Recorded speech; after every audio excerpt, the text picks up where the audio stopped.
Listen, I'm a politician, which means I'm a cheat and a liar. And when I'm not kissing babies, I'm stealing their lollipops.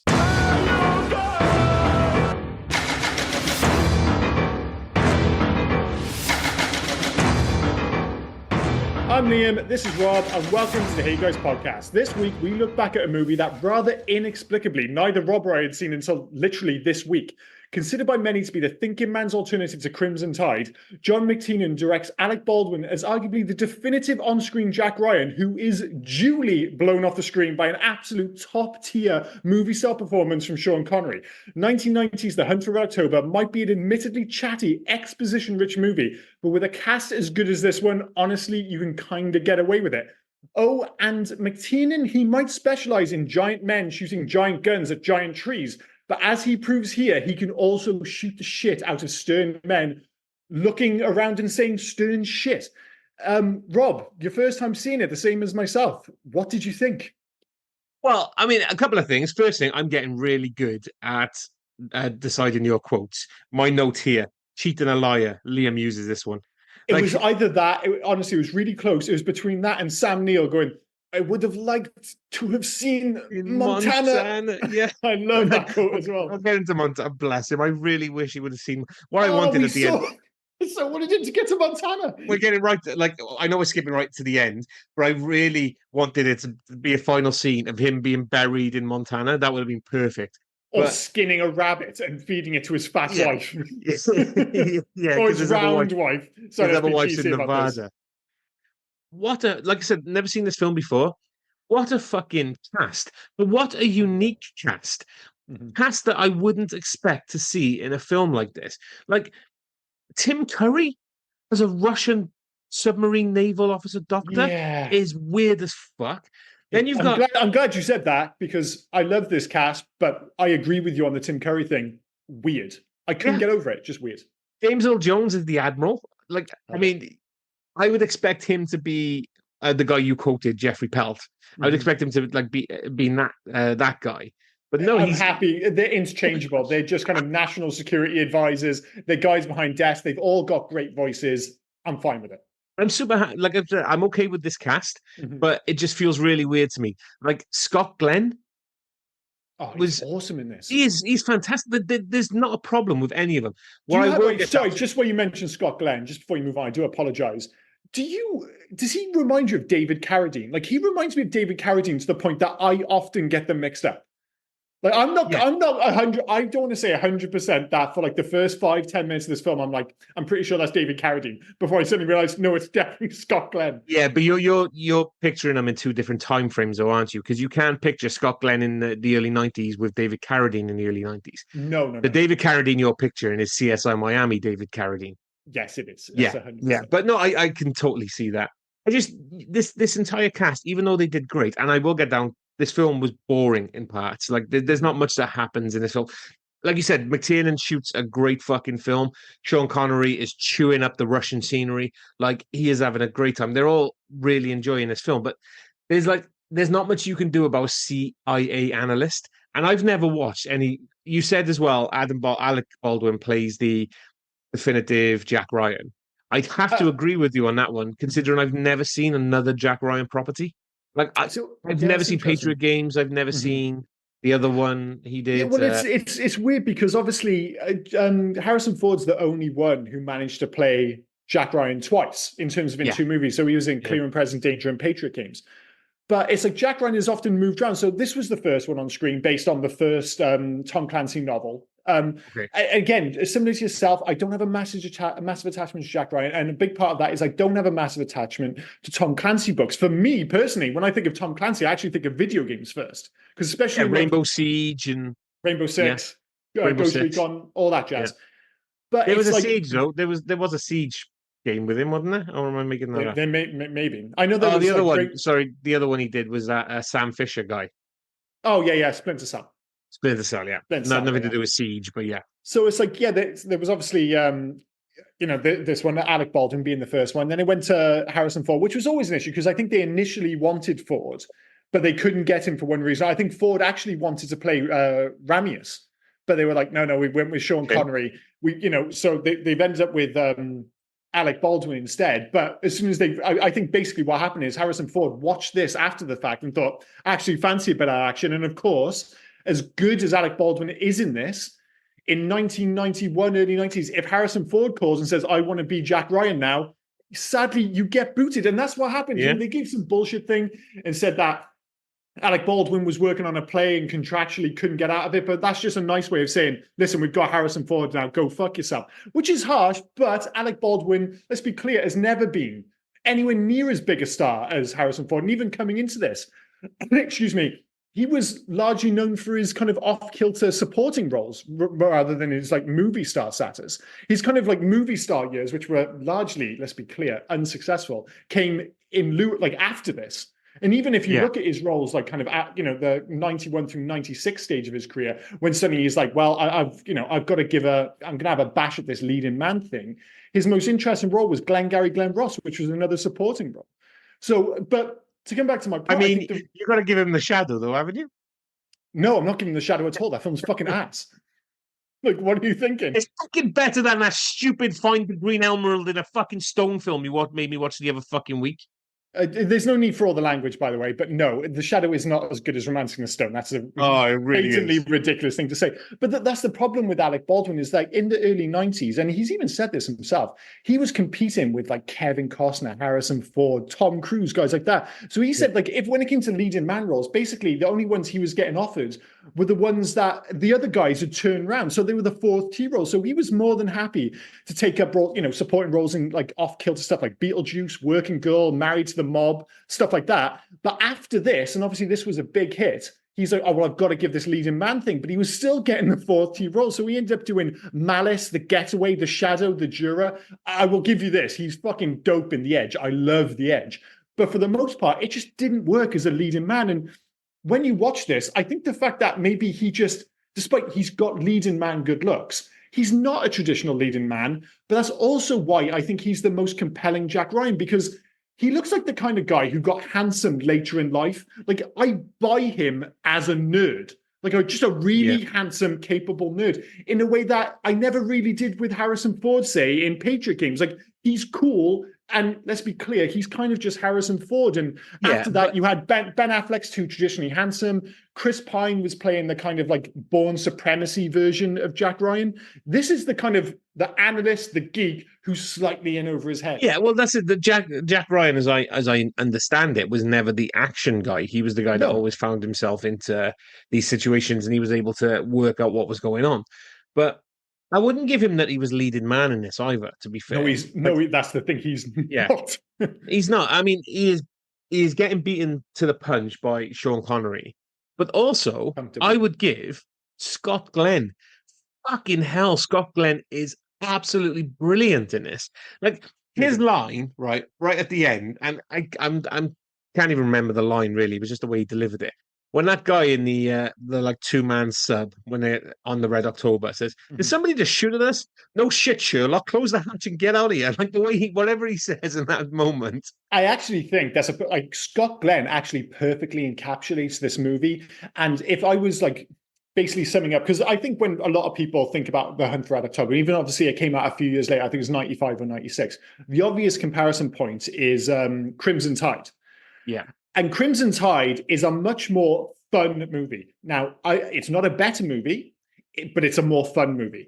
And I'm not sure I've seen that one either, mate. Well, Crimson Tide is a proper Tony Scott movie. And a big part of it is Hackman versus Denzel Washington. And they're given big scenes with fucking chunky dialogues and they're shouting at each other. Hang on. Is that the end where they they start a mutiny or something, and then yeah. I think I have seen it. Yeah. Whereas this, it's all much more pared back. It's a quieter film in so many respects. And again, the reason a lot of it works is, as you say, I get like, especially in the middle, this does get a bit flabby. And let's be honest, it's based on a fucking Tom Clancy novel. His books are famous for being relatively flabby, very detail oriented, and you get all that here.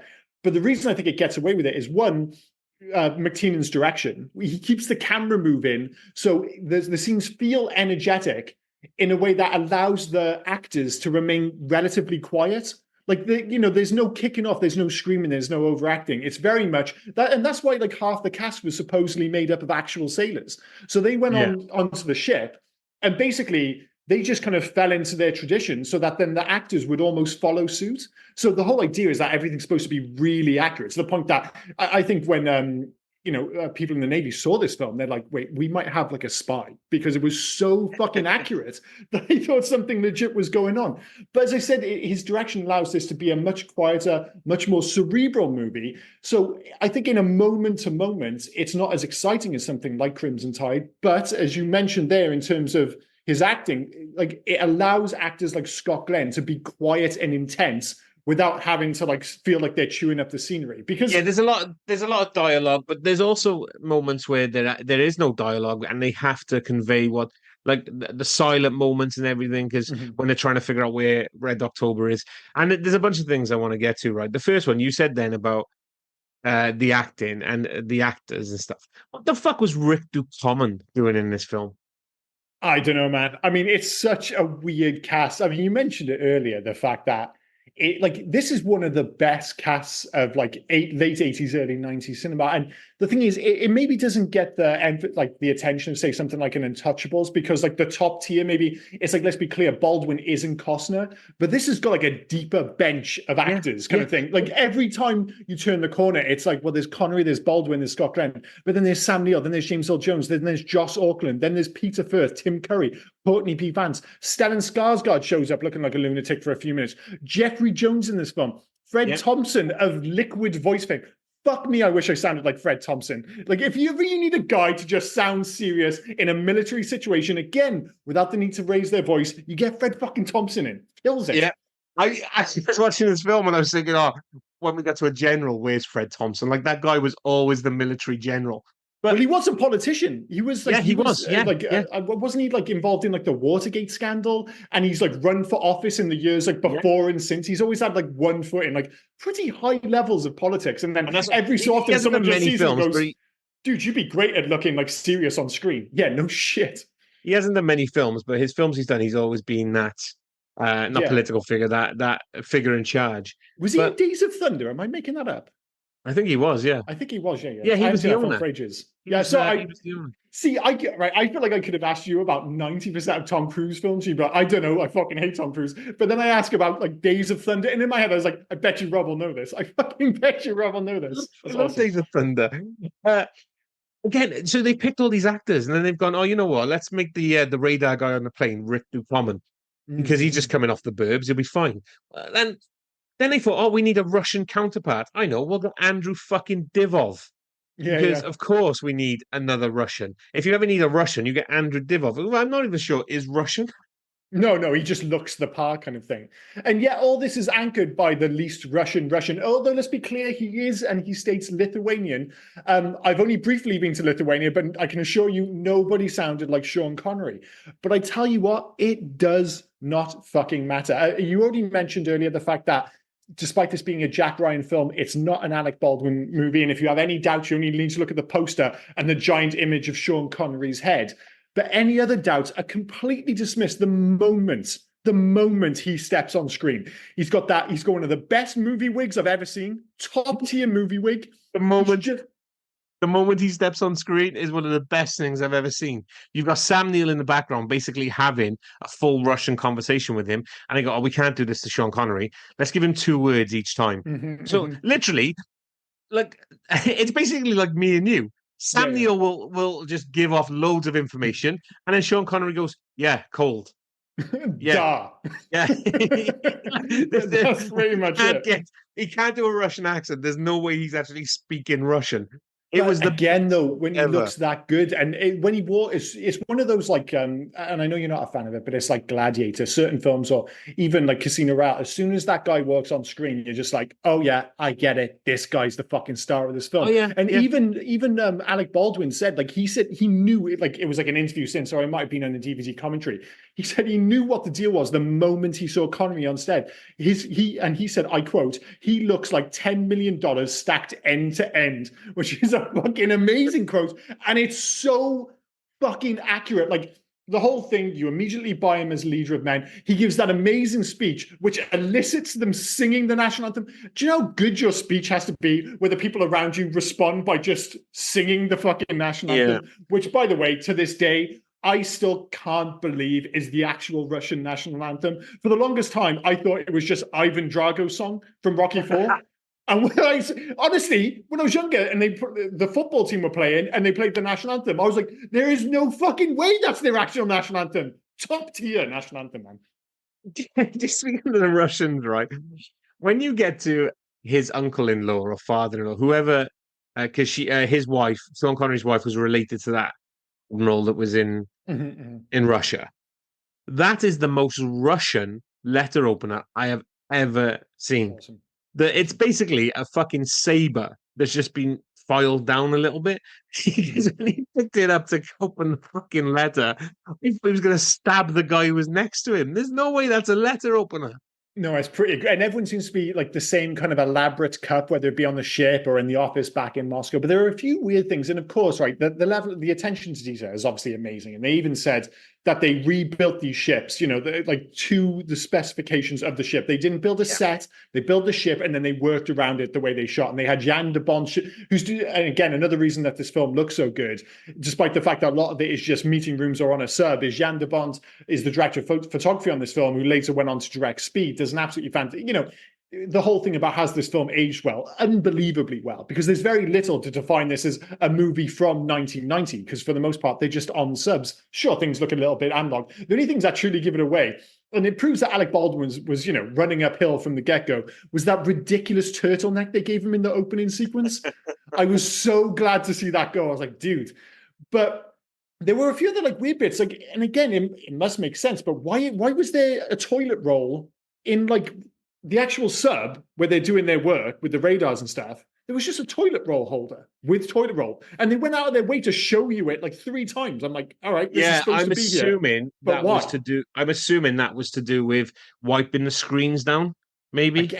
Again, very analog, I suppose. But speaking of strange things in this film, the weirdest thing, and it's early in the film, and it really bothered me, was the fucking flight attendant, who was all up in poor Alec. And I get why she was there. It was to establish the fact that he's scared of flying. But she's like, oh, you should sleep. You could sleep. It's like, well, you know what you could do? Fuck off. I didn't pay first class prices to listen to you giving me orders about going to sleep. I'm going to enjoy this goddamn flight. Now go fetch me another beer, bitch. Unbelievable. Unbelievable. I love how we looked at 2 different things, right? Because you've done a Rob moment, which is just really fucking... It was a Rob moment. Yeah. I've got that down in my notes. # Rob moment. Rob moment. But the other what I fixated on was Courtney B. Vance, who we haven't mentioned yet as Jones, who seems to be the super sonar guy. Yeah, he's like what the Yoda I absolutely of love. Everyone's going on about Red October, right? Red October was built to drop bombs on America. That's why it was built. With October magic caterpillar drive. Yeah. Well, basically, they opened a couple of doors. But okay, that's absolutely fine. But this was its inaugural launch. It couldn't be that good because he figured out how to track it. It didn't even fucking take long. Yeah, it was quite surprising. The thing is, you were kind of relying upon him largely for a lot of the exposition and a lot of the inferred action, because as you mentioned, there isn't actually much action in this film, and for large parts, in the traditional action movie sense. And that is, make no mistake, coming into this, I hadn't seen Crimson Tide until literally earlier this year. And I know it's a submarine film, and I know part of it is going to be tense. It's going to be people talking, looking stern. But that film has action sequences. This film, it just never quite happens. And even at the end, like you said, Vance is there saying, oh no, a missile went above our head. So they don't show it. He kind of explains it, and it just happens in the background. It's also quite bizarre. I'm not a military guy in any way, shape, or form. I'm not a soldier. Okay. No, but I've never known them to drop a torpedo from a helicopter with a couple of parachutes on. That was pretty cool. That was weird to me. It was weird. We'll just carry this torpedo on our helicopter and just push it off the edge. It probably makes sense though, because obviously if you've got a submarine and you don't have anything within kind of touching distance of it, because I don't know what, in terms of the speeds, when they were talking about distances, they were talking about days, remember? Oh, this will take like 24 hours. There are certain spells in this film where basically it just jumps a day ahead. It doesn't do the Monday to Tuesday, but it's basically implied that they've skipped Well, it's ahead 5 days in this, so they've given him 3 days to prove his point about and he's Connery not defecting. and he's not traveling ridiculous distances. We're talking up towards Iceland, down past Scotland, over to the United States. So in some instances, it must be, if it's an emergency, they would have planes where, they could get a submarine much quicker if they know its location. So and that's one of those things, I've never seen that in another movie, where they've attacked it by dropping a missile out of a plane into the sea, and then it's off to the fucking races. But it was cool. Mind you, I've never seen them transport a human being from one submarine to another via plane. I thought that was pretty cool as well. I mean, they built up the tension for it, but that's like one of the biggest action set pieces in this film is just Alec Baldwin just kind of hanging off a harness, not doing much. And he just lets himself off. Yeah. Did you recognize as well? And I didn't recognize him at first. It took me a minute. The guy that Connery killed, Ivan Putin, which a great name. What a Russian name. Did you recognize him? Peter Firth. I did, yes, yeah. Sorry. Kane from Life Force. Yeah, which he's been in a whole bunch of films about Life, any excuse to bring up Life Force. But I mean, that's a great link actually to what we're talking about there. There aren't many action set pieces in this film, and there's not much violence or action, full stop. When Sean Connery kills him, it was such a shock, and it was I wasn't expecting that, and it was properly violent. And it was like, I was still dealing with just how intense that was, because Sean Connery's so charming in that sequence. He has this air of, like, I'm a leader of men, all this stuff. And all of a sudden, he fucking smokes that dude, and he does not die well. The whole open mouth thing, eyes wide open, and he's like watching him die, like cold as fuck.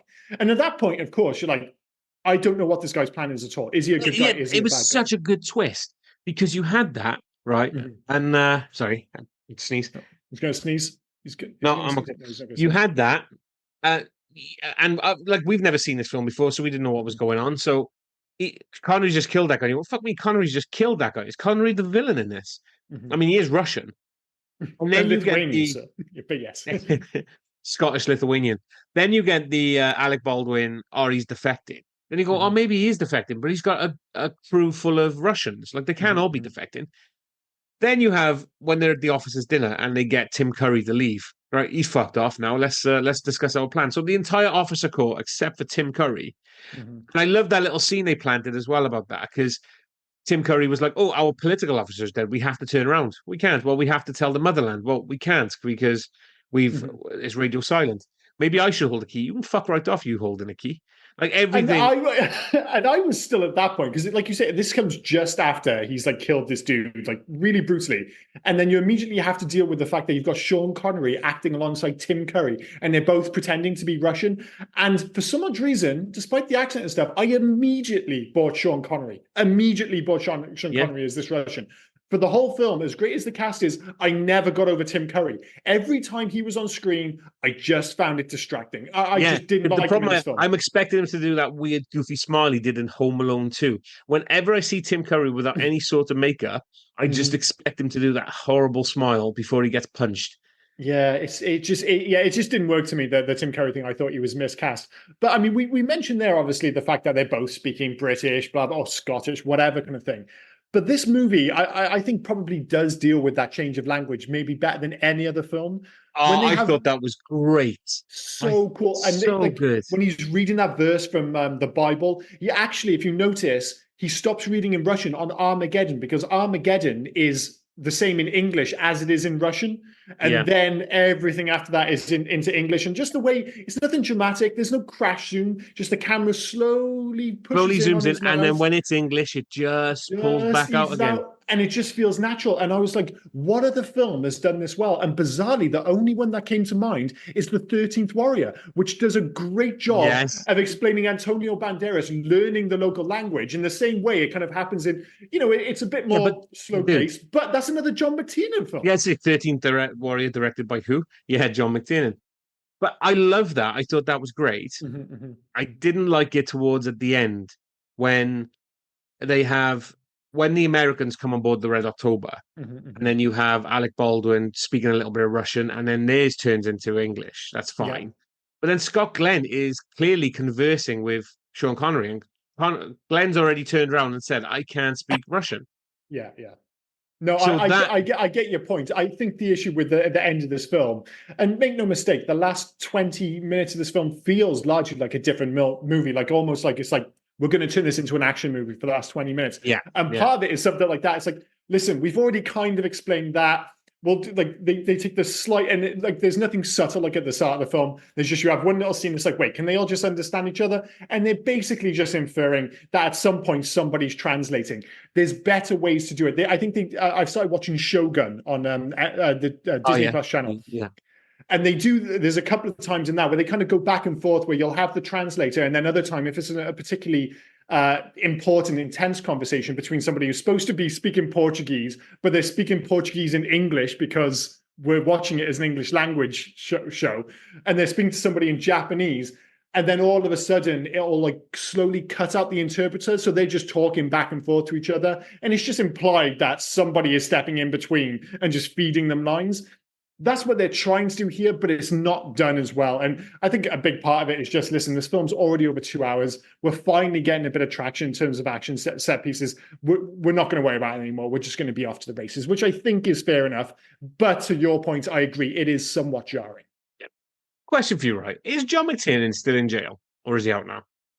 I have no idea. I mean, he's in movie jail, but there are good reasons for that. Oh, no. He actually went to jail, didn't he? Because the film that ruined his career in both ways was fucking Rollerball. I was going to ask you this, right? So John McTiernan started red hot. So he went from Predator to Die Hard to Hunt for Red October. Even Medicine Man's not bad. Then Last Action Hero, I know how we feel about it, but it was a massive flop. Die Hard 3 is back on the rails. Thomas Crown Affair, another solid film.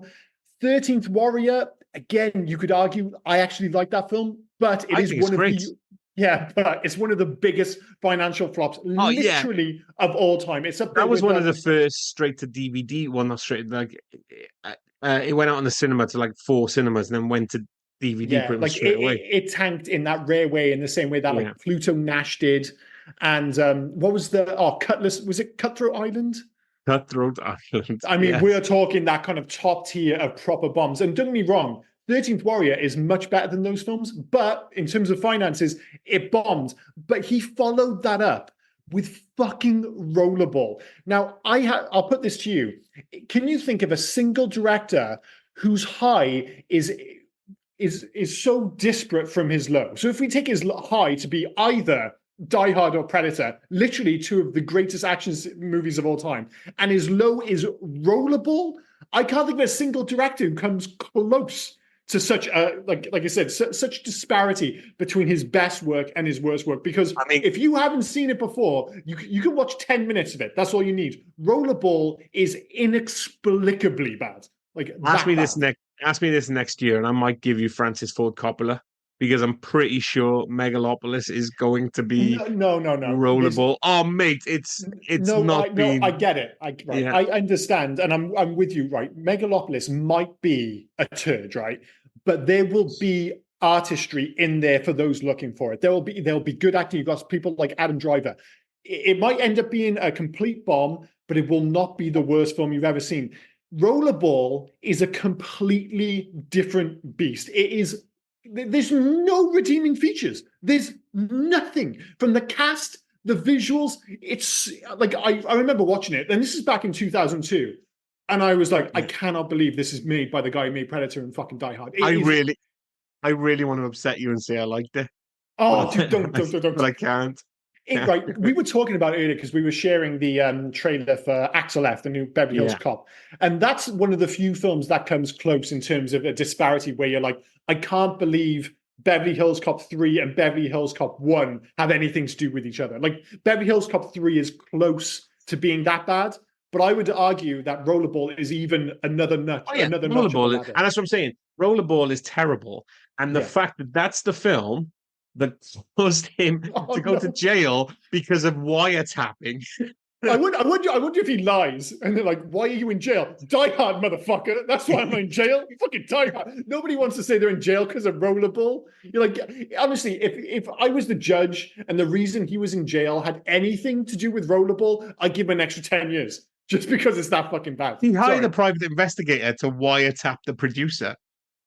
Oh Like, my god! and the FBI just like said, I know he's declared bankruptcy, so I know he's 73, so he's not going to be making another film. But to end on this and fucking Basic with, I mean, Basic's not great, but it's a lot better than fucking Rollerball. yeah. But if it's Oh. 11 films, he's on to when like I would give 1, 2, 3, Seven? 4, 5, 6.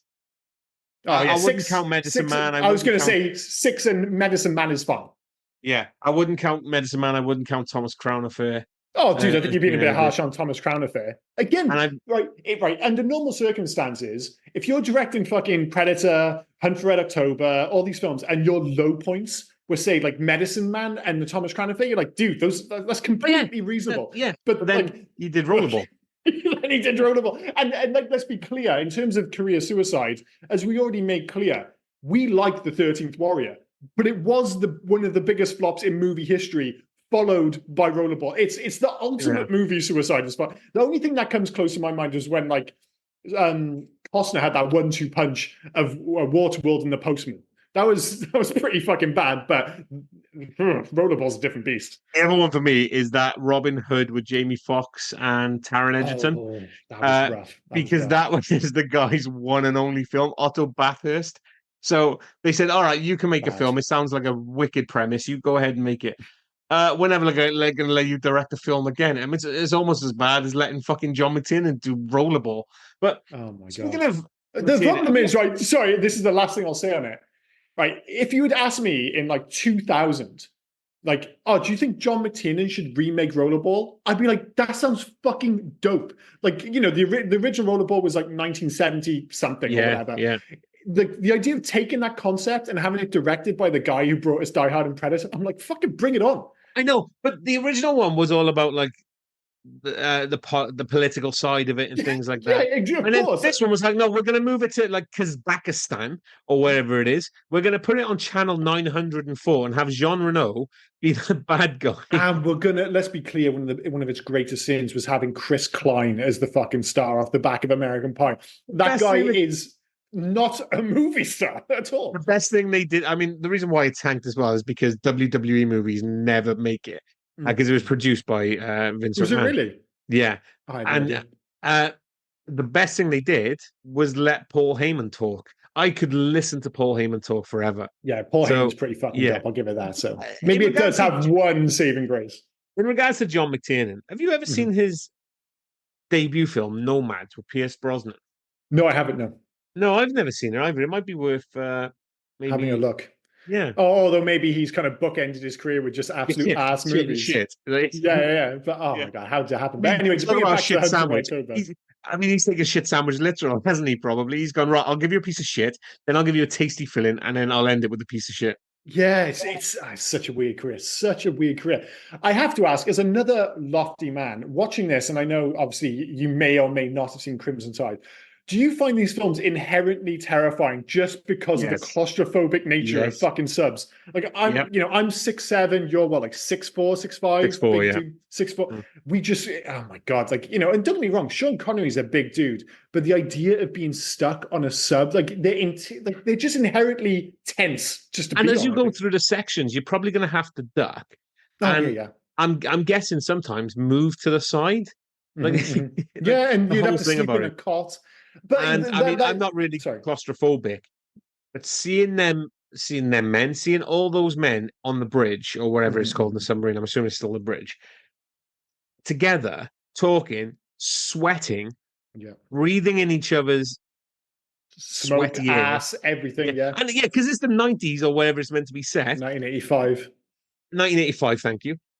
My God, that Russian submarine, how could they see through all of that smoke? Every time you saw that one defector, he had a cigarette in his mouth.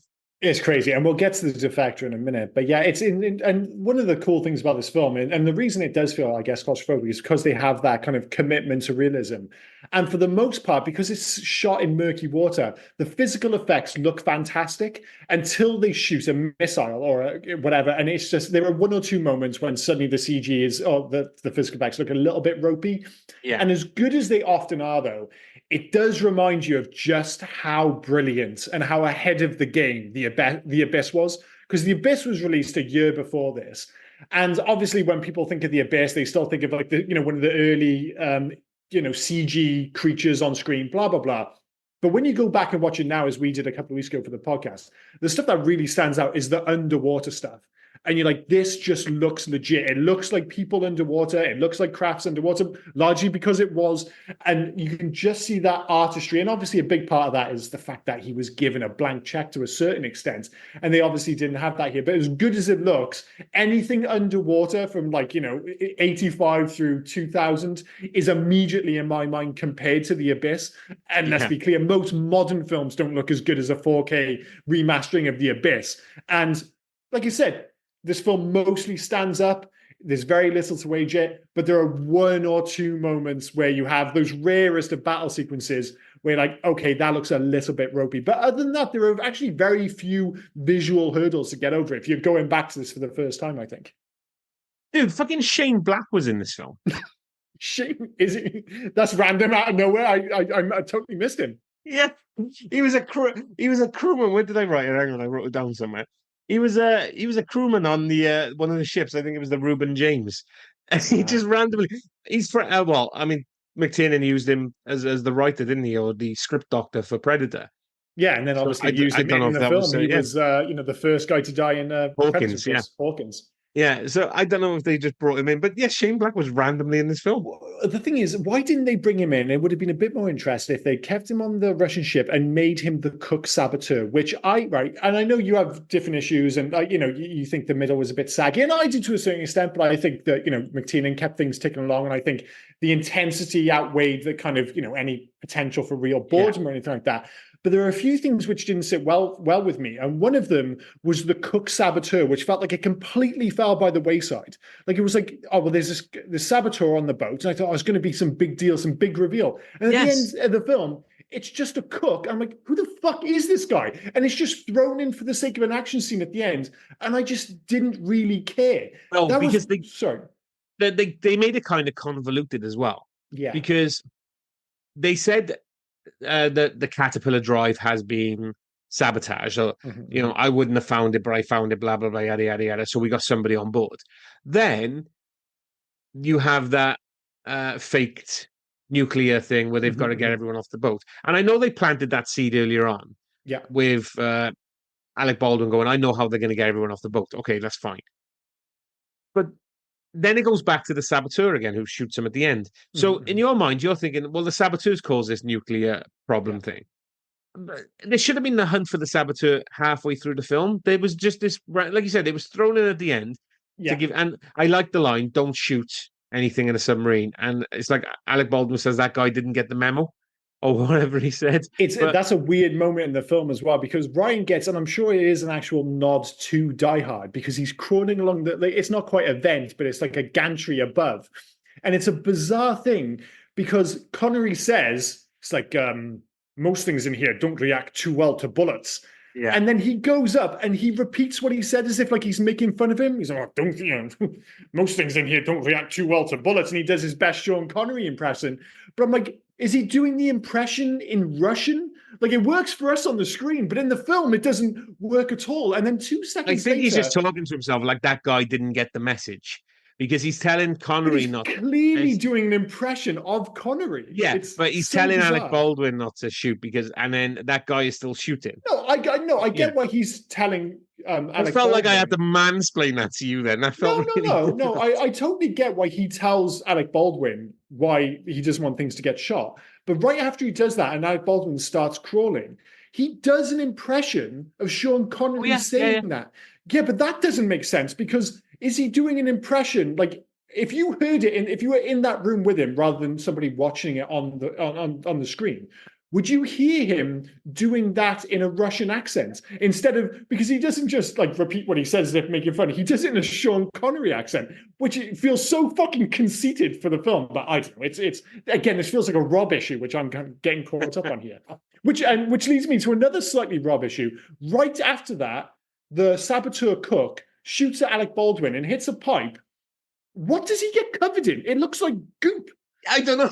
I don't know what the fuck was going through those pipes. I thought the same thing. It just looked like he got covered with some substance from the blob.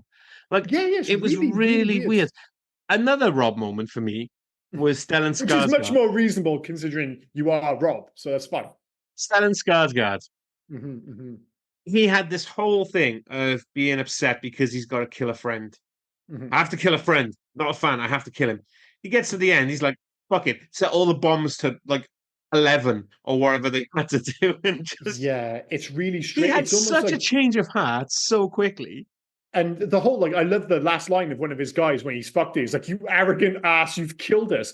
Yeah. And what it reminded me of was something like you get at the end of like Star Trek, like the Wrath of Khan. Somebody who's so angry and enraged that they're willing to do anything to kill this person. You know, they'll override the rules, they'll take risks just to kill this person. But there's nothing really building up to why Stellan Skarsgård is so fucking eager to kill him and just willing to do anything, including risk both himself and his entire crew. And again, it's another one of these things where the seed is sown earlier in the film, but then is abandoned until the very end when all of a sudden Stellan Skarsgård shows up again. I was like, I totally forgot about him, and he's trying to blow up the ship. But my major issue with the film is the core conceit of the whole, is Ramius defecting or is he a madman looking to attack the US? Now, at the start, like you said, he has that awesome kill, and they build up just enough in the background the whole idea that he's ethnically not Russian, he's Lithuanian. We don't know why his wife died. Does he have an issue with the Russian government, or does he have an issue with the US and he's going to kill them? But because of his interactions with the crew, I'm not sure if it's the same for you. Within like 30, 40 minutes of this film, I was like, he's clearly defecting. Like, I didn't think there was, I never felt that there was any danger that he was a madman. I see what the Americans, because the Americans are not trusting anybody, are they? So no, I understand that, but I'm talking from a purely viewer's perspective. In terms from a viewer's perspective, building tension. Yeah, I didn't feel any tension linked to that at all. No. It was, you believed Baldwin straight away. Because of you see the actions of what Connery does, which is kill Putin and then take the keys and stuff. Yeah, and he won't give them to Tim Curry because Tim Curry is, I guess, Tim Curry was straight away saying we can't do anything without our political officer. Yeah, he's like one of the few guys on the ship who's not in on the deal. Yeah. That's what I mean. So he's towing the Russian line, but everybody, like all the other officers, that was a shock to me. Finding out most of the 9 out of 10 of the officers were on board with this. But as soon as you see what Connery does, and then you go to Baldwin, and Baldwin says, "Oh, he's defecting." No doubt in my mind at that point. Yeah, he is defecting. It's not this he's going to go to the American border and launch all those missiles. He's defected. And then for us, it's then we're on Baldwin's side of trying to convince the rest of the US military, which I thought was fucking stupid. Was you had 3 days. He had 3 days to prove it. His arguments are pretty solid of why he's defecting. You get a Russian guy from the embassy, played by Joss Ackland. I love that Joss Ackland in this because he hasn't got to do anything except sit down and talk. Like he's having a great time. He's the guy from. I always like. Don't get me wrong. This is totally underplaying him because he's been in so many diplomatic immunity. Oh no! Yeah, I was going to say bizarrely, the one that comes to mind isn't his famous line from Lethal Weapon 2. It's Bill and Ted's Bogus Journey. He's the bad guy from that. I always remember him from the intro when he storms in on Rufus doing his class and stuff. Fucking love that film. But he hasn't got to do anything in this. But he says, "Oh, by the way, we lied to you. We've lost the submarine." And then no, he goes, "Oh, we've lost it." And then no, we lied to you. Really, he's a madman who wants to destroy the world or America. And they'll go as soon. And this is what I love about Americans. Well, how they're made, how they're perceived to be. As soon as somebody says, "Oh, this guy's against America and he's going to blow it up," right? The Americans then perceived to be right. I'm going to fucking. I believe that you're going to destroy me, so I'm going to just attack you with everything I got. A Russian told you this. The thing is, right, I'm actually on the other side of that because when you get Scott Glenn towards the end of the film and he has the opportunity to sink the Red October, Yeah. I know he's got Alec Baldwin telling him, don't, he wants to defect.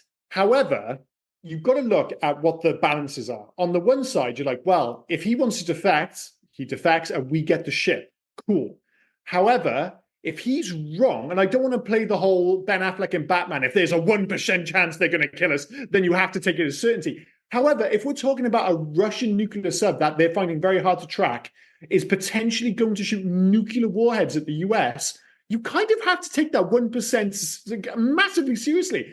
And I'm like, I don't think there is enough argument from Alec Baldwin in that sequence to stop Scott Glenn from taking that sub down. Because if he doesn't take that sub down and Alec Baldwin's wrong, what happens is the end of the world. However, if Alec Baldwin is right, which he is, sorry, keep calling him Jack Ryan, then sure, they get the ship, which is cool and stuff, but the risk is so high. I would be like, dude, Scott Glenn, that is an oversight of your duties. You should have fucking smoked that ship as far as I'm concerned. I call a bit of bullshit on what you just said then, right? I agree with you on most of it. Yeah, absolutely. That's fair enough, no? Yeah, perceiving what you need to do. Yeah, we need to take. But you said the sub that's very hard to track. Dude, it was fucking easy to track. He just did her as Magma. He found out within the within the first 5 minutes how to track the fucking thing. It wasn't that hard to find. No, I know, but they have to assume the worst. Most people are hearing is like, there's this ship and blah, blah, blah. I'm like, I just thought he was playing a very dangerous game. But to bring it back to that initial point, and I'd be interested to hear your thoughts on this. Did you actually think that for most of the film, they were still implying that there was a doubt? Like, we were supposed to be like, oh, is he evil or is he good? Because just to be clear, it wasn't like, I think he's good. I was like, well, he's clearly just wants to defect. And then there were little hints later in the film as if like, are they still playing this card? Like, we're not supposed to be 100% sure. Because, spoiler alert, I'm fucking sure. He's definitely defecting. But yeah, whatever. And I think that's the reason, to bring it back to your point, I think that's why I found the middle section a little bit saggy, because I didn't feel the risk that was inherent in the whole is he, isn't he thing. And until they actually had the ships and they had the showdown at the end and the tension started ramping up again, there was like a good 30, 40 minutes when I was like, I'm enjoying this film, but I also kind of don't give a fuck. That's the problem with the viewer perspective. We've seen both angles of it. So we know that he is definitely defecting. I mean, he said he's defecting. That's what I mean, blah, blah, blah. I'm not sure if the film is suggesting. Yeah, but that's right. So from the viewer perspective, we've seen both angles. He's defecting. But where they're trying to still imply that they don't know he's defecting. So they're still trying to ramp up the tension.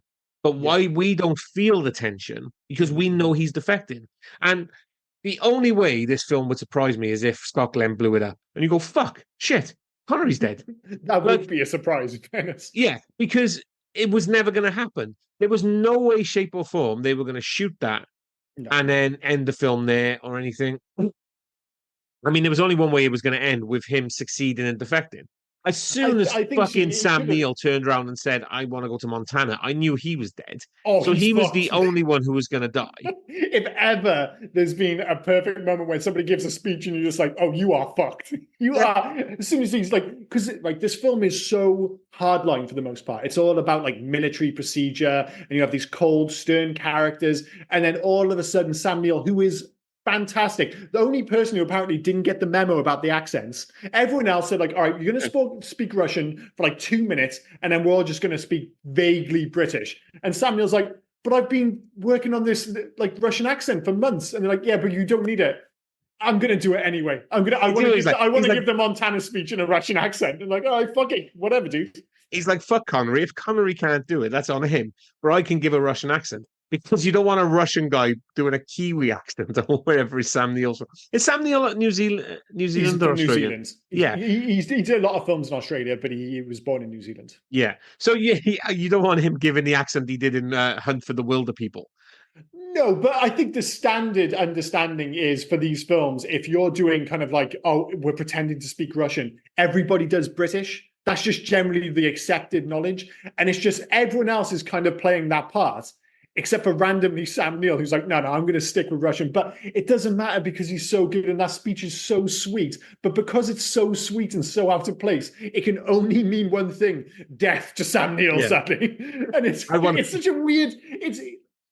it kind of speaks to like this being a different time. And I think it actually, for the film itself, like it's interesting that this was released in 1990. So the Cold War was still going on, but it's clearly coming towards the end and feels very different to say, like, well, Rocky V was actually made in 1985 when this film was set, still the peak of the Cold War, and the Russians are these evil bad guys in this.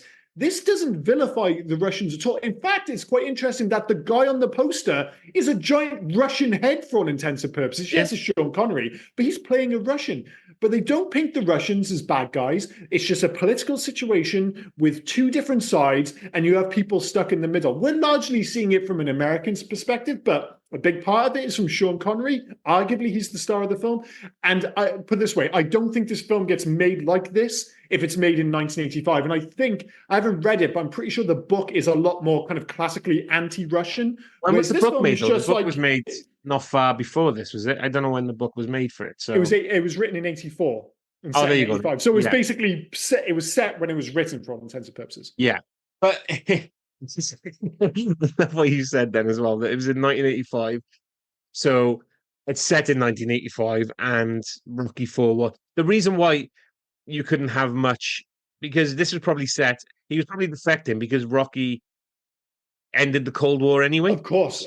As we all know, Rocky officially ended the Cold War at the end of 1985. We can all remember Gorbachev getting up, clapping. The crowd, as the commentator made clear, are cheering for Rocky at this point. So yeah, as we all know, historically, the Cold War ended with Rocky fighting Ivan Drago in 1985. Connery watched that on TV and thought, "Fuck this! I need to get to America. I need to get me a pair of those American boxing shorts."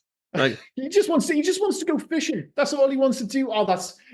He does actually give a great speech, but you know Connery's not going to die. But those are the two great speeches of the film. A Connery speech. Oh, sorry. There's three. There's his other great speech, which is fantastic, and it ramps up the not the intensity, but not the drama or the tension. It ramps up the tension. Great. Is when they get rid of Tim Curry. Yeah. And then they're all sat around. They're all going fucking insane, and they're talking. Oh, this is terrible. We should go back. Blah blah blah. And Connery is doing nothing except eating what looks like black pudding and something else. Like he's just having a nice meal. It's fine. And then after that, and then he gives his little speech about we have to go through with it. Why do we have to go through with it? Well, I sent a letter to my uncle, whoever it was, to tell him we're defecting. Like this is, by the way, guys, this is happening. Yeah. Yeah. I mean, you can't go. What is it? I can't remember who he quoted. Where he quoted somebody who said the only way to go through with it is to have nothing to turn back to. Yeah. Dude, you lot got nothing. I've made sure of that. Like you are fucked. All that's reminding me is just how good Connery is in this film. And this really is like I guess Connery part two, because obviously a lot of people, you go right back to, Marnie back in what I think that would be in the early 60s, and James Bond, stuff like that. But then he had like a rough period in the 70s, early 80s. And then all of a sudden with like The Untouchables, this, obviously Indiana Jones and The Last Crusade, leading right through to The Rock. He had this like second period of like Connery being a megastar. Yeah. And I think the second period outside of Indiana Jones, because that's still as great as he is, it's still a Harrison Ford film. I think most people would immediately jump to The Rock, and he's fantastic in the Rock. But in terms of just sheer on-screen presence, I'm not sure if he's been much better than he is in this film. Like he is just fucking every time he's on screen, you're like, this is why he's on the poster. Like no one has to explain to you for like why isn't Alec Baldwin on the poster? Why isn't Jack Ryan on the poster of a Jack Ryan film? Oh yeah, that guy. That's the fucking guy. He's just so goddamn good. And I know wigs, whatever, like he's worn toupees throughout his career to one extent or another. And he decided in this film, because he actually, I think, wanted to go bald, and because he was kind of embracing it, and obviously he had done for The Untouchables. And John McTiernan said, it's like, if you're wearing a wig, what kind of look do you want to go for? And he actually said Sam Beckett, the Irish, I think he's like a playwright, something like that. Yeah. Well, not the professor from the Quantum Leap. No, not the Quantum Leap. Okay. Is it Samuel Beckett? I think it is. But whatever, that fucking wig just worked with the beard and everything. He just looks fantastic. Like I would say visually, outside of Bond, like that's his most iconic look. But and I'll give you that. And it was absolutely great. And his performance was fantastic. But I don't think anyone else thought his performance was that good, because bless him, after this, tell me in 1990, he did The Russia House, which I've never heard of. No. Then he did Highlander 2: The Quickening. Yeah, that's bad. Yeah. I mean, he was uncredited in Prince of Thieves, which again was 91. Medicine Man. And you would never put Sean Connery is this iconic actor. You picture Sean Connery acting alongside the likes of Kevin Costner and Yeah. Wesley Snipes. Like I've seen Rising Sun. I think Rising Sun is all I right. like Rising Sun. However, what I think you're missing with this is you're thinking, oh, well, these are the roles he's getting offered. Sean Connery, at this time in his career, he's basically picking what he wants. Like, you've got to remember, this is the guy who turned down Gandalf. He was offered the role of Gandalf in The Lord of the Rings and turned it down. He's made some there's a reason he's had 2 stages to his career, because he made a lot of bad choices. Like, one of the last major leading man roles he had was fucking what was it called, the comic book movie, The League of Extraordinary Gentlemen, which I actually think he's good in it. Like, that film isn't great, but as what's the famous character he plays? It's based on a real person. Alan Quatermain. I actually think he's good as Quatermain. I think he's good. Yeah. There was it's such a shame, because you read the graphic novel and you see Sean Connery in the role and you'd be like, it could have been something special. Instead, it basically put an end to his leading man career. And I think, again, a lot of that was his choices, like, fuck this, I'm not doing this anymore. But yeah, Sean Connery very much plays by his own rules. But glad he was in this film. Do you want to move on? I think we're going to need to move on, yeah. Yeah. For me, it's easy, and it comes back to Connery. It's killing the KGB agent. It establishes him as intelligent, ruthless, smart, the full works. As I said, in a film which doesn't have many set pieces, and there's a reason we didn't spend much time talking about the action set piece at the end of the film. It's not actually all that good. The best action set piece is Sean Connery killing a dude in a small room. Brutal, and favorite scene for sure. Mine is a Connery one as well. I've already mentioned it. It's the dinner. It's the officer's dinner where he's talking to him, and they're all chatting, and then he's just not saying a word. He's just smiling and eating. And when he finally tells them that he's fucked them all over, it's like, well, what are you going to do? Like, there's nothing you can do. I think it's fucking great. It's the vocal equivalent, and you've seen it, like, they send it up in the cartoons and Family Guy and stuff. You'll have all these guys fighting, but there'll be just one small dude just standing there, and you're like, oh, he's going to do something awesome, and you wait and wait and wait, and then he just fucking kicks everyone's ass. It was like the verbal equivalent of that. Everyone's screaming and shouting, and Sean Connery's just there eating his dinner, not saying shit, and you're just like, I know when he speaks, he's going to say something fucking awesome. It's coming, and Julie delivers. They had their Jack Ryan equivalent when they're in the room, in the briefing room, and everyone's going on about it, and all the admirals are going. But Jack Ryan's felt forced when he has to look at it and he goes, I know what he's doing. Ha ha ha! I know what he's doing. I hated that laugh. I hated that. It felt so forced. Because he slams the desk and he forces a laugh. Oh, mate. And that's what I mean. You've got this perfect moment with Connery getting people's attention just by fucking eating and not saying a word. And then you've got Alec Baldwin. Nothing against Alec Baldwin, but then you've got Jack Ryan's got to do it with all these guys. And he's got to do a fake laugh and slam his hand on the table. And it just felt forced. And and the thing is, you can't even blame it on the situation, because I understand that Alec Baldwin's in a very different position there, because everyone else in the room, they're the kind of the leadership team, and they're like, he doesn't belong in that room. Whereas in the other room, like Sean Connery, he's the natural leader. But to get everyone's attention, there was something about the laugh and the hit on the table. It just, like you said, to your point exactly, it just didn't feel natural. And if we were going to have a least favorite scene in the film, it would be that bit, despite the fact it's quickly followed by one of my favorite quotes of the film, the bit with Jack Ryan. Jones. That bit's great. It's like, I told you to, tell him straight, but Jesus fucking Christ, Jack. I like everything else about that scene. I just hate that sequence where he does the laugh, to the point where I was like, really? Like, that was the best take you had of that? Fucking horrible. Love's number one, top tier cast, with Baldwin as great as Ryan and Connery in one of his finest performances as far as I'm concerned. Number two, I just think movies on submarines are inherently tense, and not just because I wouldn't fit on them. It's the same as, like, you might as well be in space. We mentioned on the Abyss podcast. It's just terrifying being that far underwater. And I like the fact that this is an old school political thriller. It puts nuance and intrigue ahead of action and artifice. It allows itself to take its time. There's a lot of, as I mentioned, inferred action rather than you seeing it. I think that's not a problem. I still think there's an issue with the middle part getting saggy, because I just don't buy into the whole conceit of Ramius is kind of like, is he, will he, won't he nonsense. But I like the pacing. So those are my 3 loves. Yeah. For me, the cast as well, such an eclectic cast. We haven't mentioned much about Courtney B. Vance, but I don't know why I'm picking him out of everyone. But I think he was great in this as the radar guy, Jones. Like, I think the cast was great. I like the premise. I think the premise was really good. Yeah. The whole defected thing. Is he not It's defecting something even a though we bit knew it? different. Like Yeah. there's still like it almost feels like if you're going to do a nuclear film with submarines, you almost have to have nukes. Like that's the big thing. But bizarrely, halfway through, it doesn't feel like it's about nukes. It feels like it's more of a personal story, which is Yeah, cool. yeah, that's what I mean. Yeah. There's nukes on board, and that's the overarching threat, will he or won't he? But they don't go on about it all the time. You don't see those nuke keys anymore. No. There's no Uh, like there's no moment when he's got the key in the thing. Is he going to turn it? Is he going to press the button? There's no countdowns. There's none of that bollocks. Like you said, it allows nuance to win over rather than just kind of bombast, as it were. yeah, and I love as well the setting Mhm. within the submarine, within Red October, within I think it was it I can't even remember Dallas, within the Dallas submarine, Scott Glenn's one.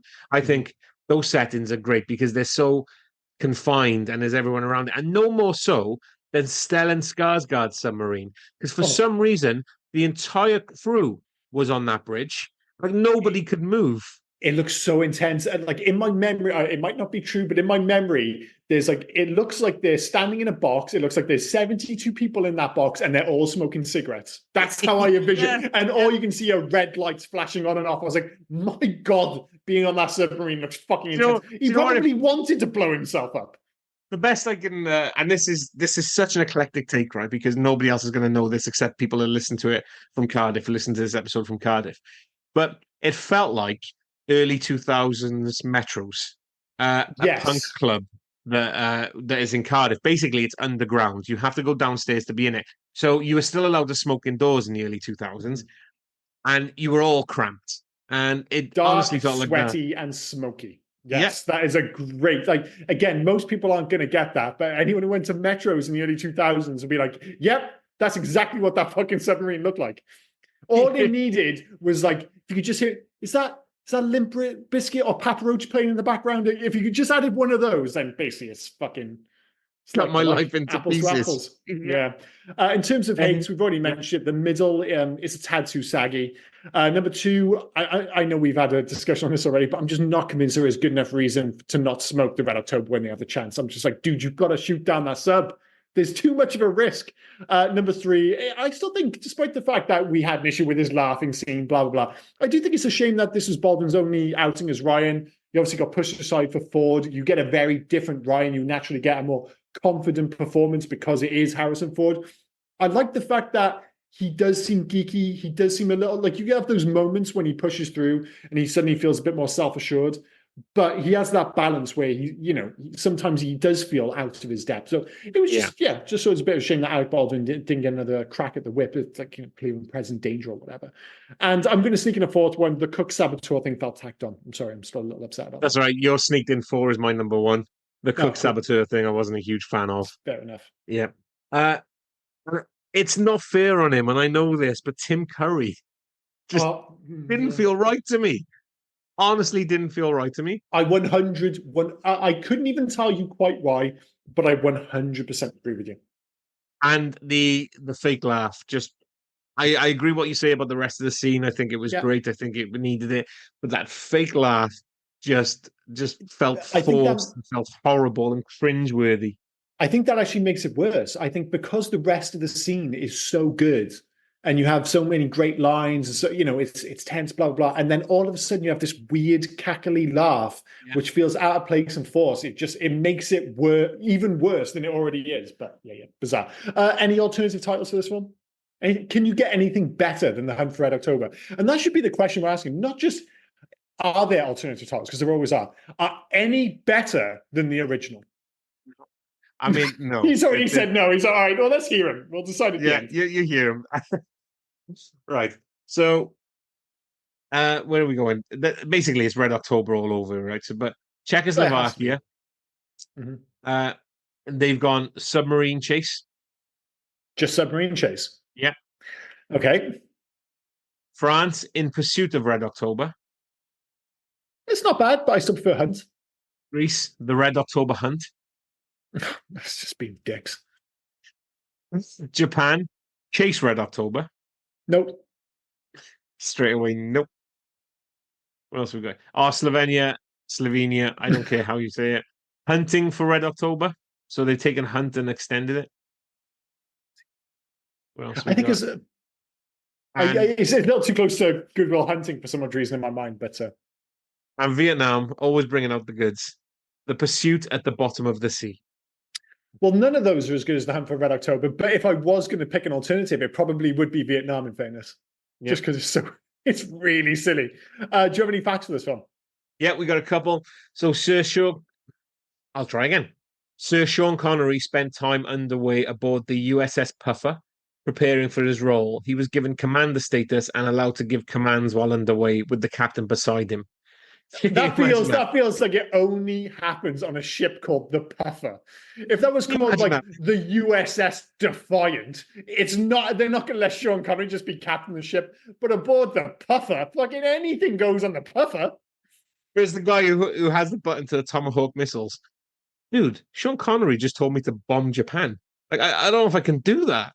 That is the problem. We've run into this in the past. That some actors and some performances are so convincing that it's like, of course, it would never happen because he's a fictional robot that turns into a car. But if Optimus Prime told me to do something, I feel like I'd have to do it. And if Sean Connery came up, especially if he was in like the suit with the hair, and he came up and he told me to bomb Japan, I might bomb Japan, dude. Oh.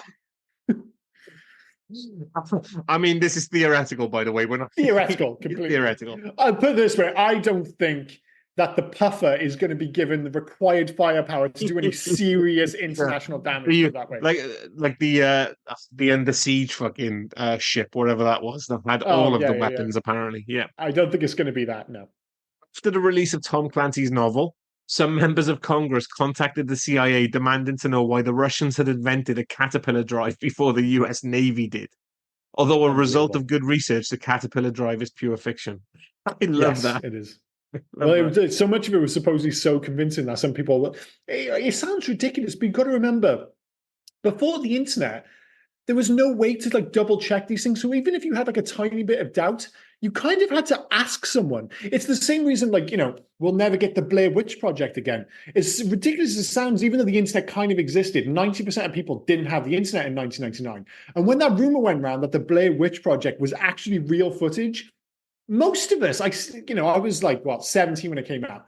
I was 99% sure that it wasn't real. Yeah. But I think everyone had that 1% thing of it might be though. It fucking might be. And I had no way to double check it. Zero ways to double check it. I was going to talk to one of my mates who's dumber than me. He's probably got a 3% level of doubt. So we're going further in the wrong direction there. So yeah, I can imagine it would happen even more so in the military, sadly. When the movie was first released on VHS in 91, the tapes were red. There you go. Awesome. A little bit of a fact for you. Awesome. Well, by 93, the Cold War's over. They can have as much fun as they want by that point. The fighter crashed into the flight deck with stock footage of a P-9F Panther test flight in 1951.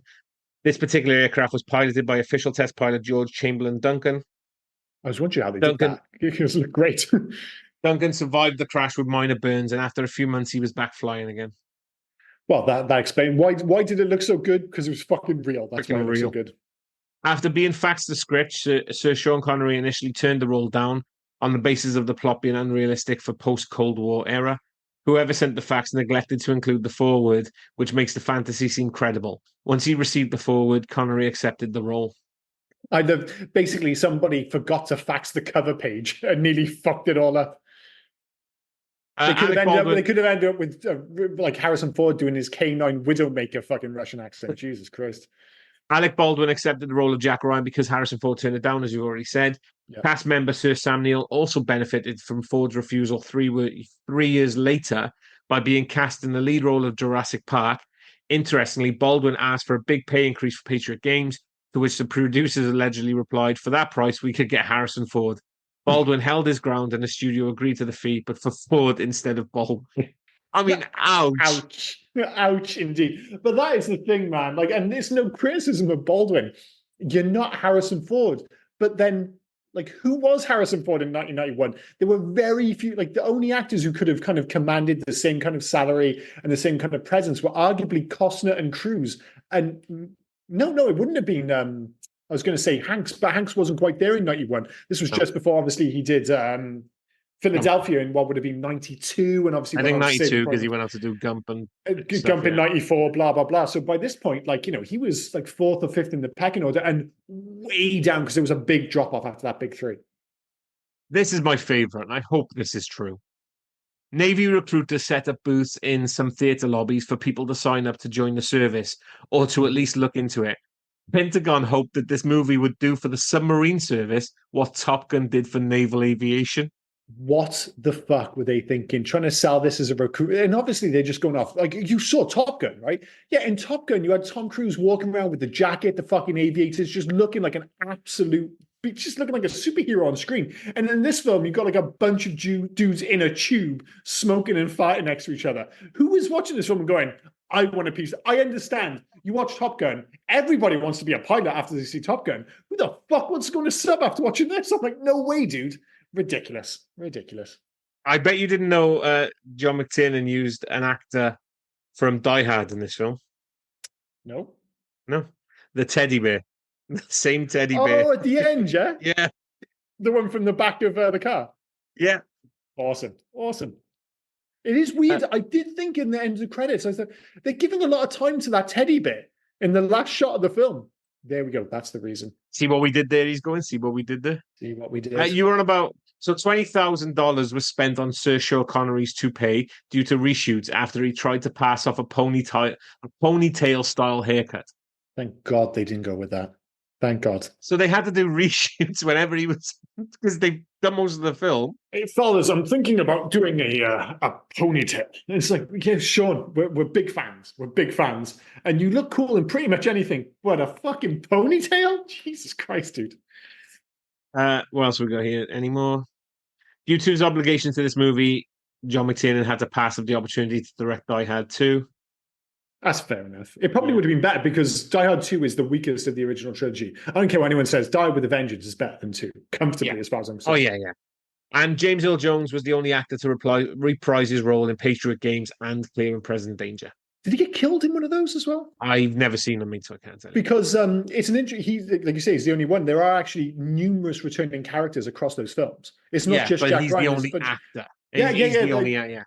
There's some of them have been played by and I'm not a big enough fan to know all the names and the actors, but some of them have been played by wildly disparate actors. Whereas, yeah, as you say, James Earl Jones. But that's the thing. If you can get James Earl Jones, you get James Earl Jones.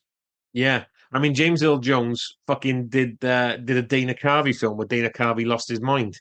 So, well, at least he was flying late 80s, early 90s. That was like peak James Earl Jones for me. You're talking about like Sandlot Kids. I'm just going to name baseball films now. This, obviously, Best of the Best. Field of Dreams, stuff like, oh my God, great stuff. Yeah. Any more? Should we move on to Hug to the Future? We'll move on. There's loads. We'll move on. Cool. So Hug to the Future, this is where we ask the question, should there be a remake, a sequel? Should we not touch it or should we let it die? This is really easy for me. This is a don't touch. It still looks great. It's wonderfully cast. You could remake it now, but as we already mentioned, it still looks great. If you get a 4K version of this film, even just a standard high def version, it's wonderfully directed. It's beautifully shot by Jan de Bont. There's very little to suggest this was, and that's the thing, it's a period piece. It's actually, it's not even 1990, it's set in 1985. So all the analog stuff, it totally makes sense. You would have to just recreate all that now. And of course you'd have CG, it wouldn't be as committed to like the craft of it. So absolutely leave it be. And this isn't somebody, like, I don't have, like, as we already mentioned, this isn't somebody who's got some, like, long-standing love for this film. I watched it for the first time 3 days ago, and it's just, like, it does not need to be remade at all. You're not going to find another fucking Connery, dude. I watched it today, and I'm going to change it a little bit. It's not a don't touch, it's a can't touch. I honestly don't think you could do, and I know we had some issues with some of the stuff in this film, but I don't think it's one you're going to be able to replicate any way, shape, or form. You're not going to be able to. You're not going to be able to. You're not going to be able to get Sean Connery back. Obviously, you can't have anyone that would match Connery for what you had. Okay, you could probably get a better Baldwin. Unfortunately, I hate to say that, but you probably could. Yeah. We're gonna forget like Krasinski. Fuck that noise. You probably no. He is replaceable, but like you said, when you look at the cast on the whole. Yeah, like, are you going to find a better overall cast? It's such an eclectic cast. It's so great. You're not going to be, and I don't think as well that you're going to be able to do Cold War film again and have it match what you probably had in 1990. or It's 91, never going to whenever have this the was same released. impact. Yeah. So for me, it's not a fact that it should be. It's just a can't touch. You can't match Yeah. what this film gave you. No, no, it's time, place, the full work. So yeah, Yeah. absolutely agree. In terms of making a change, that's where you ask a question. If you could only make one change, there are a few things I could have chosen for this, but I still feel, I know we had like slightly different opinions on where the kind of cutoff is, but I still felt like it was too easy to call Ramius as the whole defective versus lunatic thing. Whether it was intentional or not, it felt like I was, you know, I knew that Ramius wasn't going to attack the US far too early in the film, and I think fundamentally that's the biggest problem with the movie in general. There's that saggy section for like 40 minutes, and I think it's because I was just like, well, we know what the fucking deal is here, and you're still dragging it out. So if I was going to change something, I would have dragged out the mystery a lot longer. I would have sown maybe a few more seeds of doubt, as if to suggest, oh no, he might attack the US still. Yeah. But because it's not there, it just means there's like 40 minutes of this film when I'm just like, I was kind of drifting in and out slightly. For me, my making a change, give the saboteur something more. Don't just hint at him. That would be my second one. Yeah. Don't just hint at the saboteur at the beginning and then right at the end, oh, he's here again and he's going to call the Russian Navy. Literally give him more to do or don't have him in there at all. You really don't need him Yeah. for the film. I mean, I Or think the only thing they chucked him in was so, like you said, they could turn a caterpillar drive off, but you don't yeah, need that anyway because fucking Super Courtney B. Vance can find you. Then you don't need, you kind of need him at the end to tell Stellan Skarsgård where they are because he was doing that weird. I actually agree. I think that you need the character for the story to work, but you just need to incorporate it back. Like, and even right, if you're going to do it the way they did, and they, it was like the end of Predators, but more low key. You know, when you build something up, and it was like, oh, what's in the box? What's in the box? Oh, it's a stupid suit. No one gives a fuck. Right up until the end, they were doing this whole thing where you couldn't quite see his face, and they had like 3 or 4 shots where they're shooting at him, but every time you think you're going to see him, you don't quite see his face. I was like, "Fuck, who's this going to be? Is this going to be like fucking Tim Curry or something?" And at the end, I'm like, "Oh, it's that fucking cook dude." I was like, even if you'd shown me his face, I wouldn't have known it was the fucking cook until someone literally said, "Oh, it's the cook." Yeah. I was like, Baldwin "You're said building this up," and it felt totally flat. Jack Ryan said, "A cook." And we were all watching it like, a cook? What the fuck? Is it the same cook from the beginning of the film? The one That's who the was only thing I could attach it to, was that he was the only other person alongside Tim Curry who saw that Sean Connery had both keys. So maybe he was just like, something fishy is going on here. Either that or he was actually KGB as well, working on the ship, because you know those Russians used to be in the 80s. But whatever the case may be, it just didn't land. And the fact that they were doing this whole like, oh, who is this? Who is this? And then it was revealed like, again, it should have been a big deal. I was like, I don't give a fuck. So yeah, like that was a close second for me. Close second. Sorry. In terms of video games, this is a really interesting one because we already mentioned before the book was written in 1984 and was obviously a massive hit, especially at airports, as we know. I mean, is Tom Clancy maybe the only person who can match like Stephen King for sales? Like I've never actually read any of his books, but he's that popular to the point that they actually released a Hunt for Red October video game in 1987. So that was 3 years before the movie was released, but it was because it was just based on the book. So there was a Hunt for Red October game, which was released on like the Atari ST, Commodore 64, all those like home computers from the mid to late 80s. And it has nothing to do with the movie, which is bizarre.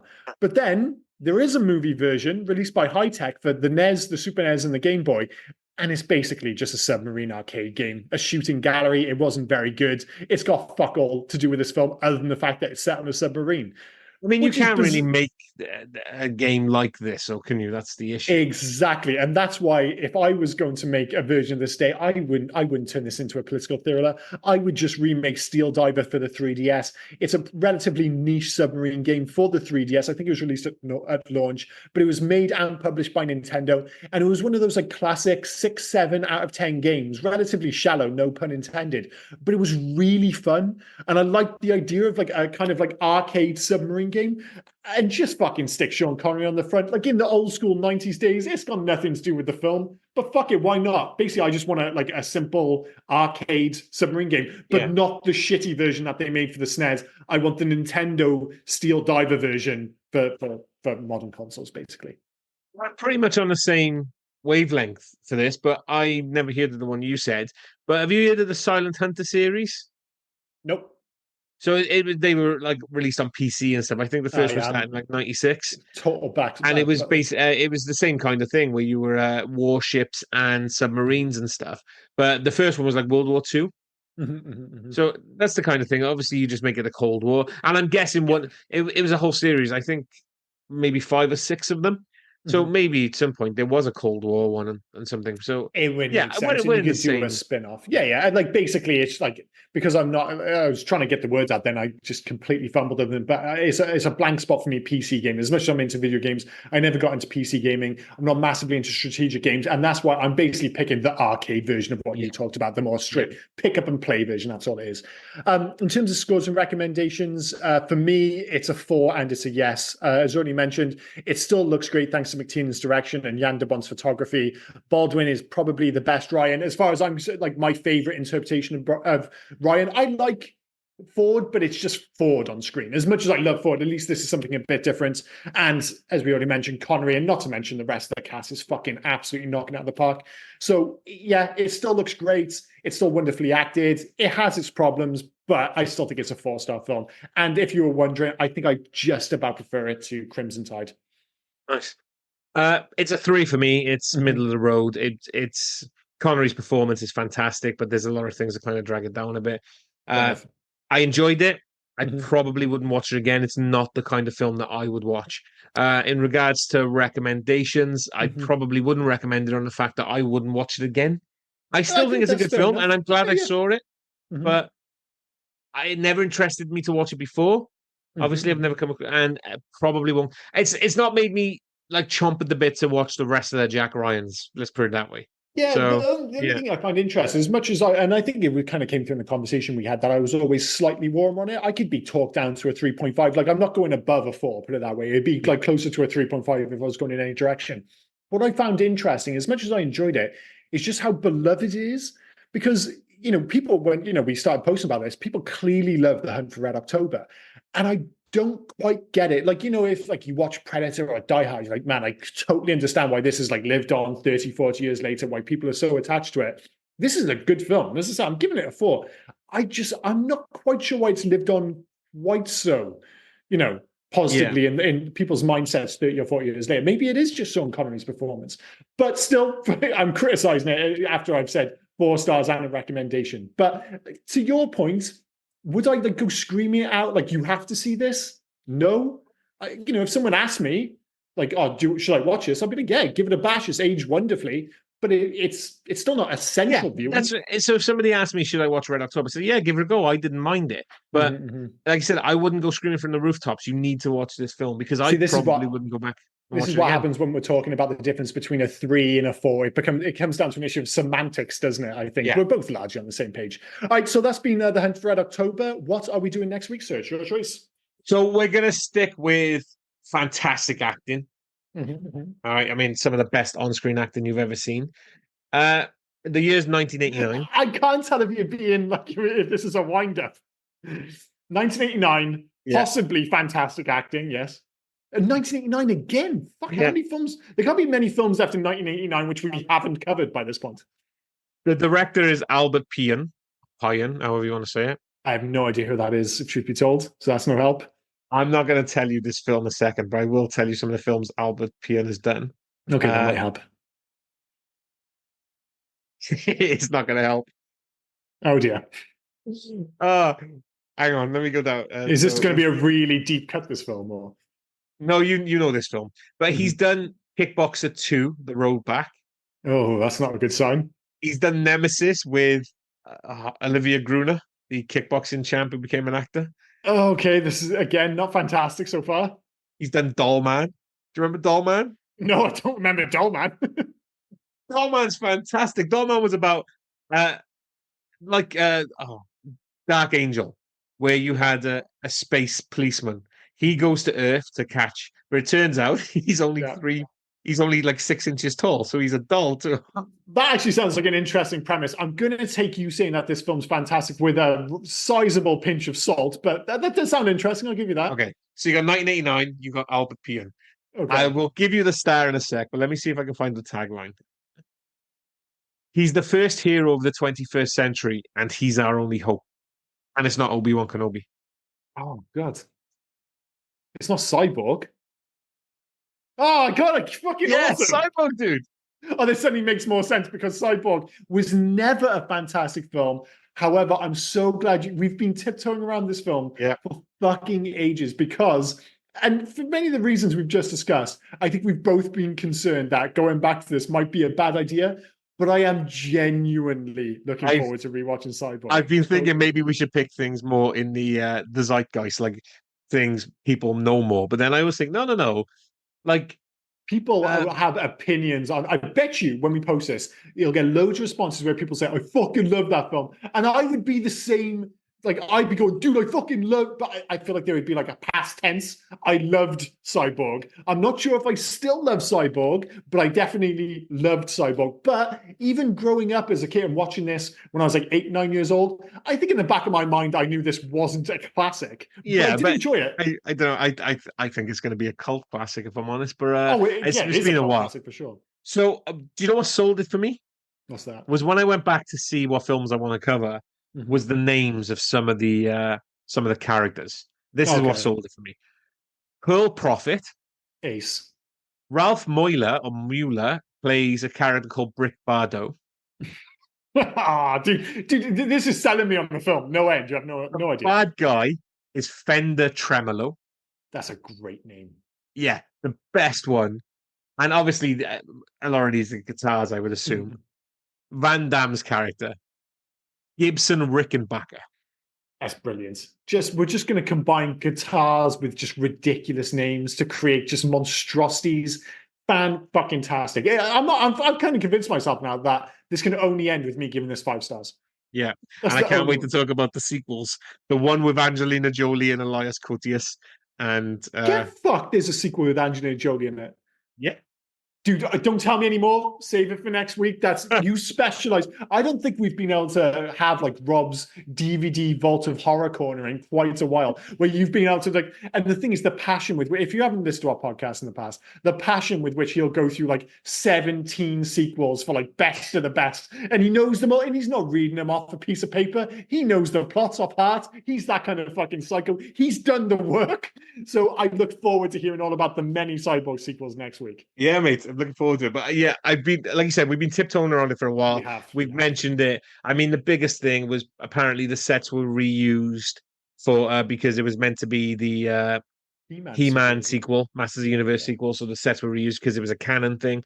So Yeah, I look forward this to has come up getting. in a bunch of other podcasts where all of a sudden we just start talking about Cyborg, and it always ends inexorably with us saying we need to cover Cyborg. It's taken like 167 episodes, but we finally got there. So You know what this beat out? Saying about 160 odd episodes, and this film that I picked beat out Blade Runner. We haven't done amazing. Blade Runner, and I picked Cyborg over Blade Runner. Does anyone want to hear us talk? I feel like there's so much literature already on Blade Runner. Yeah. I think it's the same reason maybe we haven't done the Big Lebowski. They move and the same. I feel the same about like say The Shining. People have talked about it so much, and we're talking about genuinely good films. Like, are we going to add anything new? Yeah. Whereas I feel we are uniquely qualified to talk about 1989 Cyborg. I totally 100% agree with you. The other film I would put in our list that we want to do, but would we be able to add anything new is Shawshank. Yeah, and do I want to watch Andy Dufresne get raped in the shower again? I don't know. Wait, I'd like to tell you before? that Andy Dufresne fought the good fight against the sisters. Oh, see now I'm like, well, maybe I do So, want to watch Shawshank again. I don't know if we'll ever cover Shawshank on here, so I'll say that it's on record. Andy Dufresne was guilty. Oh shit, that is a hot take. See, that's the kind of hot take which is going to have people saying, "Dude, you need to cover Shawshank Redemption." And we are both big Stephen King fans, so I mean, I've read the massive book. Stephen King fans. Anyway, again, the only podcast where you can go directly from a conversation about Cyborg into the fucking Shawshank Redemption. Absolute madness. But anyway, we'll wrap it for now. I've been Liam. He has been Rob. And you have been listening to the Hey Guys podcast. Cheers. Bye. No cheers, bye. Usually you say, have you got anything else? And I actually have something else today. Okay, go for it. Go for it. So last Sorry, week, on the screen, he was just waving his phone at me. I just wasn't getting it whatsoever. I thought he was having a stroke. I was like, I better finish quicker, if anything. Last week, I said I set up that little messaging thing, didn't I, on the podcast things? Nobody's called you a dick, so you're okay with that one. That's nice. We've had a couple back through, so I haven't had a chance to go through them all. But a couple of weeks ago, we were talking about uh, Adventures in Babysitting and maybe covering Yes. that on the podcast because that's Chicago as well and things. Yeah, yeah, yeah. And unfortunately, they haven't put a name on here, but we did get a message saying, guys, if you're going to watch Adventures in Babysitting, don't watch it on Disney Plus. They have cut out a lot and dubbed a lot to make the movie more PC. Well, that's concerning. And do you know what would be even more concerning? Unless it was obvious, I've watched Adventures in Babysitting, but I've seen it once and it was a long time ago. So unless it was something egregious, it might completely pass me by, which almost makes it worse. Like it would just get under the radar because I'd be like, well, this is just the movie. You know, it's like if this is a film you've seen 100 times, they could change one tiny little thing. You're like, what the fuck's going on here? It'd be one little cut. But if they've changed like 3 or 4 things in that film, I just don't think I'd ever notice. Unless it was like a clumsy cut. I don't think I would. The reason why I brought it up is because we mentioned it quite a bit about Adventures in Babysitting and stuff. Well, and, we're not doing it now. It's talk me out. No, but if anyone's going to go ahead and watch it, don't watch on Disney Plus. Apparently, apparently not. Apparently not. So I've been Rob. That's been Liam. You've been listening to the Hey Guys podcast. Thanks for listening, guys. See you next week. Bye-bye. Oh, and before I forget, where can folk reach us if they were so inclined to? Well, you can actually reach us on Hey You Guys 80s at Facebook, Instagram, and on Twitter. But if you want to send us a mail, do heyyouguys80s@gmail.com. Send us in your recommendations. Send us in your thoughts about any of the episodes. Just literally talk to us. We'll have a one-sided talk with you on the podcast. Yeah. We're nice folk. Get in touch. But no, cheers, guys. Bye-bye. Cheers, guys. Bye now. Hey, you!